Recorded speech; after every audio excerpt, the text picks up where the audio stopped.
हमारे महेंद्र चौधरी जी, थोड़ा बस श्याम पीछे थोड़ा, श्याम साहू जी, सुभाष जी, बलराम जी, आदरणीय पाटीदार साहब, दिनेश जी और राम जी के तीनों बेटे माधव, गुरु और गोविंद, यही नाम थे ना।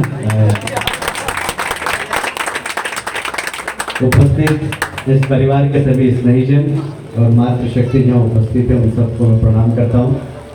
विजयादशमी का पावन पर्व हम लोगों ने मनाया है, उसके पहले नवरात्रि मनाई और माँ की आराधना की, शक्ति प्राप्त की। विजयदशमी, भाई आवाज एक तरीके रखे यार, आवाज खराब करेगा तो बिल तेरा मिलेगा नहीं भाई।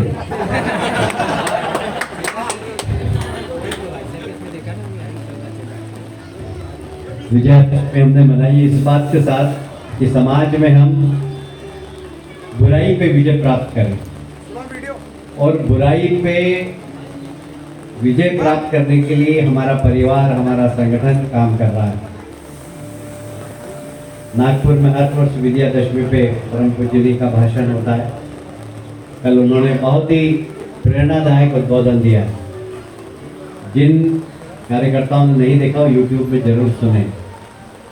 आने वाले कल में देश की पोजीशन क्या होना चाहिए, समाज को कहाँ देखना चाहिए, उन सब बातों को परम पूज्य का मार्गदर्शन है। देखिए, ये जो दौर है अभी समाज के अंदर, ये चुनौती भरा है देश के लिए भी, समाज के लिए भी, हर दृष्टि से। यदि जो लोग ज्योतिष और ग्रहों की दशा के बारे में जिनको ज्ञान है, वो लोग कहते हैं कि समय बहुत खराब है, और हमारा नहीं, सारी दुनिया का समय खराब है। उसका उदाहरण है कि अभी कोविड आया, कोविड ने सारी दुनिया को हिला दिया। पर कोई भी चुनौती आती है तो एक प्रेरणा भी देती है। हमारे देश के यशस्वी प्रधानमंत्री हमेशा कहते हैं कि चुनौती से घबराना नहीं, चुनौती एक नई दिशा देती है, नया ज्ञान देती है, नया दर्शन देती है। और ये कोविड ने भी अभी हमको एक नया ज्ञान दिया, नया दर्शन दिया, नया चिंतन दिया। और सबसे बड़ी बात ये कि खान पान में हमारी लापरवाही थी, उसमें कोविड ने हमें अवेयर किया। अब लोग चर्चा करने लग गए कि बच्चों को मैदा, मैगी, जंक फूड, पास्ता ये नहीं खिलाना चाहिए, मैदा बच्चों के लिए जहर है। ये जितने भी रिफाइंड ऑयल वगैरह, अब इनके सबके साइंटिफिक रिजल्ट आए कि सब ये बेकार है।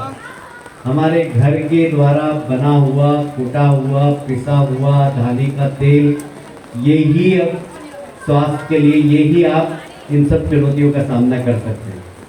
ये जितनी भी टीवी के माध्यम से विज्ञापन में समाज में गलत धारणा फैलाई जा रही है कि रिफाइंड ऑयल अच्छा होता है, बिल्कुल खराब होता है।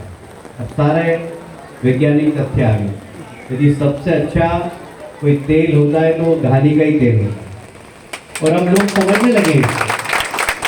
मैं भी जब एक गुरु आया कि मैं क्या क्या काम करता हूँ, इसने मुझे सैंपल दिया। मैं घर पे, हम लोग घर पहुँचा 12 बजे, तो बच्चे मेरा इंतज़ार कर रहे थे। हम लोगों ने जो बॉटल इसे तेल की दी थी मुझे, मैंने कब खोल के देखा तो मतलब एक प्योर चीज़ की बात ही अलग होती है।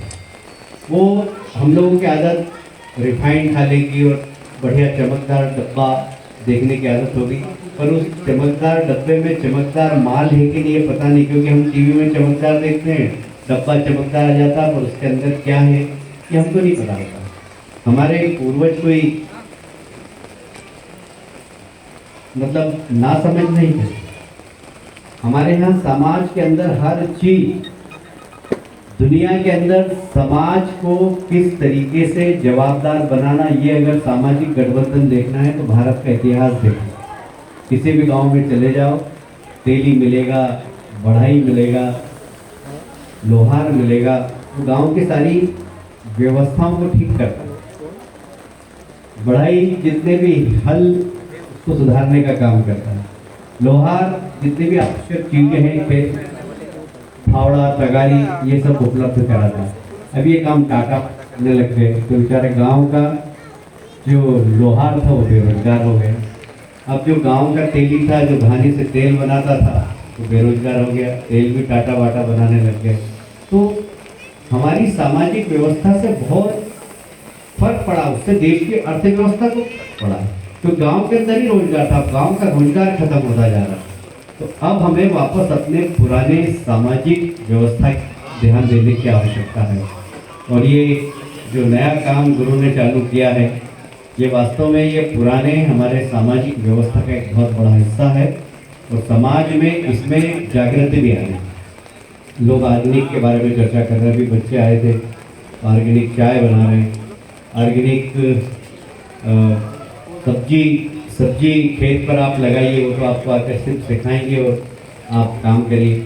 ये सब चीज़ें अब हमें स्वस्थ रहने के लिए बहुत ज़रूरी होगी। और इसलिए ये जो युग है, ये परिवर्तन का युग है, ये चिंतन का युग है और ये निर्णय लेने का युग है। तो परम पूज्य ने अपने उद्बोधन में कल इसी बात को भी उन्होंने कहा था। तो हमें आने वाला हमारा कल कैसा हो, व्यक्तिगत, पारिवारिक और समाज का, इसके बारे में हमें विचार करना चाहिए, चिंतन करना चाहिए।